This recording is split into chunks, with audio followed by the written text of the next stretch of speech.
مجلسی floor leader اکبر الدین اویسی نے Owaisi school of excellence Nasheman Nagar branch میں اس سال اپنے امتحانات میں کامیاب ہونے والے طلباء میں SSC سرٹیفکیٹس کیے تقسیم۔ کیس روی ڈیٹیکٹو انسپکٹر فلکنما PS نے گشتی عملے کے ساتھ سائبر کرائم بیداری پروگرام مہم چلائی۔ یہ پروگرام ناگلا بنڈا زیتون ہوٹل اور انجن بولی ایکس روڈ پر چلایا گیا۔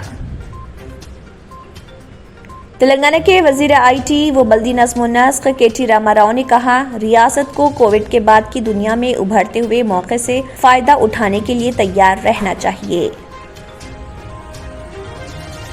Bank of India Telangana zone نے کسٹمر آؤٹ ریچ پروگرام کا کیا انعقاد، جس میں ایگزیکٹو ڈائریکٹر مونیکا کالیا مہمان خصوصی۔ حضور آباد کے BJP کے رکن اسمبلی اٹالہ راجندرن نے چیف منسٹر کے چندرشیکھر راؤ پر کی تنقید کہ وہ 45 دنوں تک دھان کی خریدی کے بغیر ریاستی کسانوں کی تکالیف کے لیے غیر ذمہ دارانہ ہے۔ شہر حیدرآباد میں سڑکوں پر کچرا جلانے والوں کو جرمانے عائد کیے جا رہے۔ چندہ نگر کے GHMC کے حکام نے ایک فوڈ کورٹ کے مالک کو 10,000 روپے جرمانہ کیا عائد۔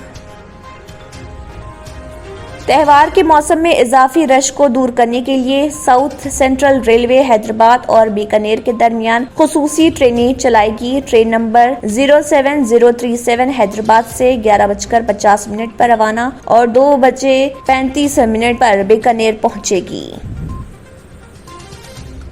CPI کے قومی سیکرٹری کے نارائنا نے BJP حکومت کے 3 فارم قوانین کو واپس لینے کے فیصلے کا کیا خیر مقدم اور کسانوں کو مرکز کو ان کے مطالبات پر توجہ دلانے میں کامیابی پر دی مبارکباد۔ خلیج بنگال میں کم دباؤ کے علاقے کی وجہ سے شہر میں جمعے کو صبح سویرے بارش کے چند چھینٹے پڑے۔ محکمہ موسمیات نے حیدرآباد شہر اور چند دیگر اضلاع کے لیے 2 دن کا یلو الرٹ کیا جاری۔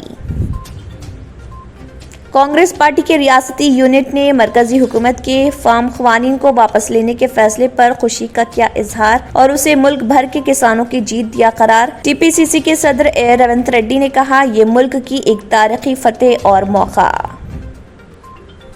اگر آپ نے ہمارے چینل کو ابھی تک سبسکرائب نہیں کیا ہے تو یہاں پر ریڈ کلر کا سبسکرائب بٹن دکھ رہا ہے، اسے کلک کریں اور ہمارے چینل کو سبسکرائب کیجیے اور ساتھ ہی ساتھ بیل آئیکن کو بھی کلک کیجیے، جس سے آپ کو تازہ اپڈیٹ ملتی رہے۔